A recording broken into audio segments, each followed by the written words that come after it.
सन्माननीय व्यासपीठावर उपस्थित आपल्या नवापूर तालुक्याचे माजी कार्यसम्राट आमदार शरददादा गावित, आमचे विश्वासभाऊ बळोगे यांचे शिलेदार 23 उमेदवार, ते संपूर्ण नवे चेहरे या नवापूर शहरासाठी आम्ही तुमच्या समोर आणले आहेत।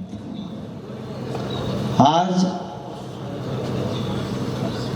एक गोष्ट स्पष्ट करू इच्छितो की आम्ही विश्वास भाऊ सोबत का आहोत, विश्वास भाऊचं विजन काय आहे, विश्वास भाऊ नवापूरसाठी काय करू इच्छितात। तर विश्वास भाऊंकडे फक्त नगरसेवक पद असताना त्यांनी आपल्या शहरासाठी ॲम्ब्युलन्सची सुविधा केली। एवढ्यावर नाही थांबले ते, तर कोरोना काळात सर्व लोक घरात लपून बसले असताना हा माणूस स्वतः रस्त्यावर उतरला आणि लोकांना औषधोपचार, मास्क वाटप, सर्वात महत्त्वाची गोष्ट त्यांनी जी केली असेल त्या पिरियडमध्ये, कोरोना काळामध्ये ऑक्सिजनची कमतरता एवढी भयानक होती की आपल्या नवापूर शहराचे असंख्य लोक असे होते की ते ऑक्सिजनसाठी लाखो रुपये हातात घेऊन उभे होते, पण त्यांना ऑक्सिजन मिळत नव्हता। गुजरातमध्ये ऑक्सिजन देण्यासाठी तिथल्या जिल्हाधिकाऱ्यांनी बंदी घातली होती की आपले गॅस सिलेंडर, जे ऑक्सिजन सिलेंडर आहेत ते कुठे जायला नको, आपल्या लोकांसाठी ते राखीव केले पाहिजे। अशा परिस्थितीमध्ये आम्ही नवापूर शहरातील काही आमच्या मित्रमंडळीकडून आम्ही टाउन हॉलमध्ये आम्ही 50 बेडचे हॉस्पिटल सुरू केलं होतं। त्यावेळेसचे तहसीलदार कुलकर्णी साहेब, आम्ही सर्व मिळून त्यावेळेस हॉस्पिटल सुरू केलं, तर ऑक्सिजनची एवढी कमतरता भासली। आम्हाला प्लॅन्ट भी दिला होता कलेक्टर साहेबांनी, परंतु त्यावेळेस ऑक्सिजन मिळत नव्हतं।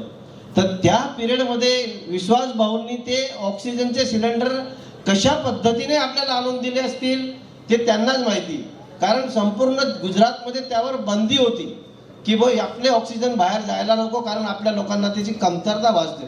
तर त्यावेळेस त्यांनी असंख्य लोकांचे जीव वाचवले आहेत। तर अशा विश्वास भाऊंचं समर्थन का नाही करायला पाहिजे? मी स्वतः त्याचा साक्षीदार आहे। ते एवढ्यावर नाही थांबत, तर त्यांनी त्या कोरोना काळामध्ये असो किंवा आत्ताच्या परिस्थितीमध्ये सुद्धा, आत्ताच काही 2-3 दिवसापूर्वी देवळफळीमध्ये काही जितू नावाचा एक व्यक्ती आहे, त्यांच्या घरी कोणाचं तरी अचानक काही त्यांना हार्ट अटॅकचा सारखा हे झाला, तर त्यांनी ताबडतोब आपलं वाहन दिलं। ॲम्ब्युलन्स उपलब्ध नव्हती तर त्यांनी स्वतःचं वाहन पाठवलं होतं। तर अशा पद्धतीने त्यांनी ज्या पद्धतीने ते नवापूर शहरासाठी काम करत आहेत, तर त्यांच्यासोबत आपण का नाही राहिलं पाहिजे?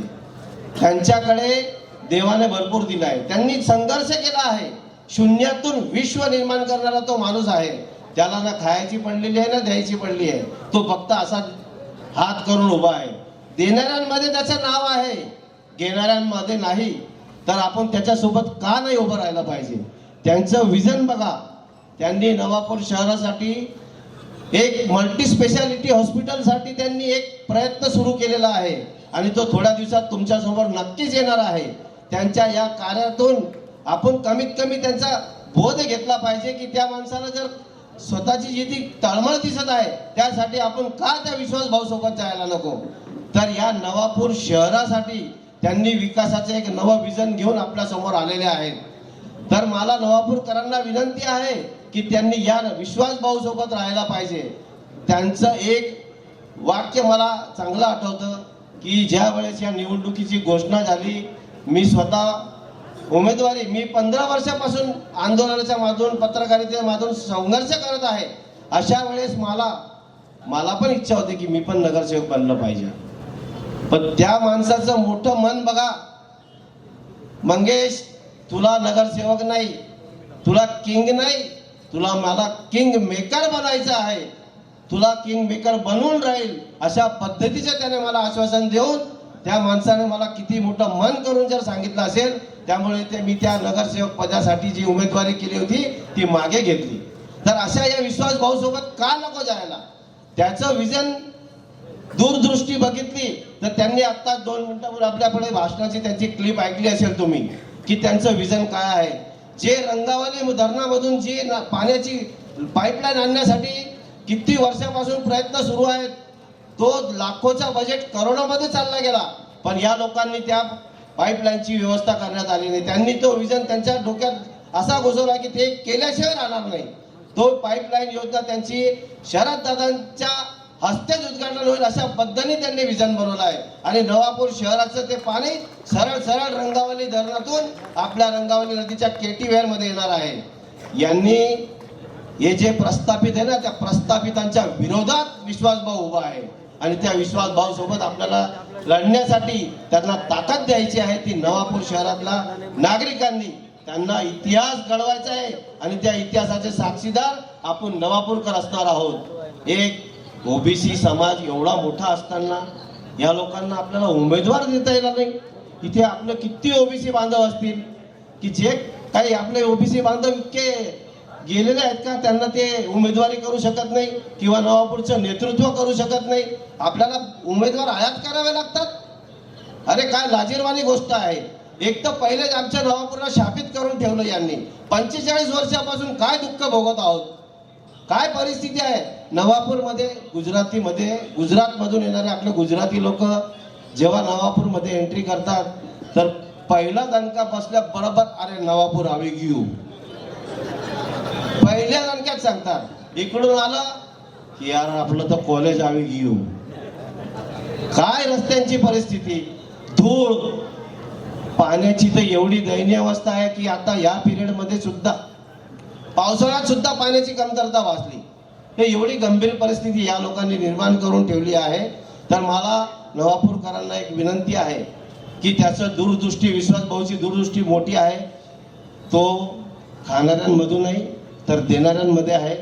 मला त्यांचं एक विजन चांगल्या प्रकारे आठवतं की त्यांनी एक शब्द माझ्या कानावर टाकला होता. मी जर निवडून आलो आणि एका वर्षात जर मी विकास कामं नाही केले तर नवापूरच्या जनतेने सरळ त्या जिनेवर उभं राहायचं आणि मला मध्ये जाऊ द्यायचं नाही. तशा पद्धतीने त्या माणसाने या नवापूरसाठी दूरदृष्टी ठेवलेली आहे. एवढंच नाही, याच्यावर थांबत नाही. त्यांच्या विजन मध्ये एक फार प्रामुख्याने गोष्ट त्यांनी म्हटली आहे की दर 3 महिन्यांनी जनता दरबार भरवला जाईल. प्रत्येक प्रभागात फिल्टर पाण्याची व्यवस्था केली जाईल आणि या नगरपालिकेमध्ये ज्या ज्या वेळेस सभा होतात ती सभा लाईव्ह केली जाईल. त्यांचे विजन बघा. जर ज्याला भीती नाही ना, खाण्याची पिण्याची भीती नसते ना, तर तो माणूस स्पष्ट शब्दांमध्ये व्यक्त करतो की मी घेणार बी नाही, देणार बी नाही. त्यांनी पूर्ण आपल्या नगरपालिकेचं जे बी सभागृहामध्ये मांडलं जाईल ते लाईव्ह प्रक्षेपण करण्यात येणार आहे. प्रत्येक गोष्टीला त्यांनी पूर्ण पारदर्शकता आणण्यासाठी त्यांच्या डोक्यामध्ये विजन आहे की मी असं करणार आहे. तर मग आपण का त्या विश्वास सोबत नाही जायला पाहिजे. मी 15 वर्षाच्या संघर्षामधून मी नवापूर शहराच्या प्रत्येक गोष्टीसाठी आंदोलन केलेले आहे. पण मला असं वाटलं, मी कुठेतरी जाणीव झाली की एक नेतृत्व आपल्याला मिळत आहे आणि ते प्रस्थापितांच्या विरोधात एक आघाडी निर्माण करून तो माणूस उभा आहे. तर त्याच्यासोबत आपण गेलंच पाहिजे आणि नक्कीच हा माणूस आपल्याला काहीतरी करून दाखवेल. एका सामान्य घरातून आलेला हा माणूस आपल्यासाठी नक्कीच काही करून दाखवणार आहे आणि त्याला साथ एका कार्यसम्राट आमदाराची आहे, ज्याच्या कार्यातून त्यांनी दाखवून दिलंय. आणि त्यांच्याकडे पद नसताना त्यांनी 8-10 कोटी तर नवापूरला देऊन दिले आणि दुसरे थाप मारतात की आम्ही करतो आहे.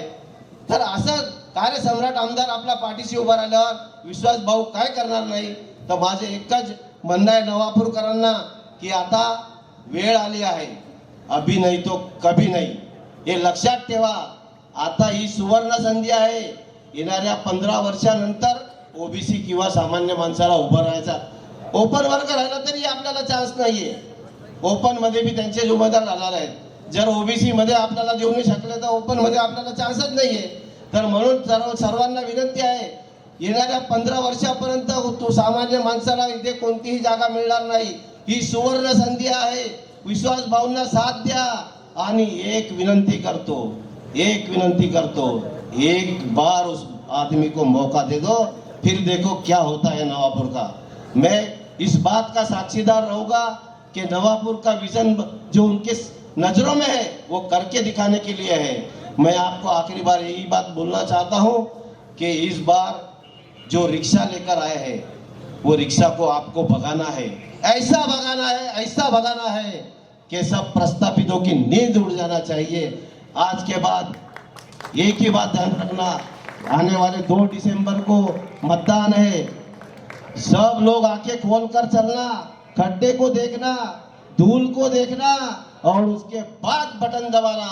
एक ही है विश्वास भाव और वो भी है रिक्शा के पास बटन दबाकर उसको भारी बहुमत से हमारे ये 23 नगर सेवक और विश्वास भाव को आपको जिताना है। ये विनंती करके मेरे 2 शब्द समाप्त करता हूँ। धन्यवाद।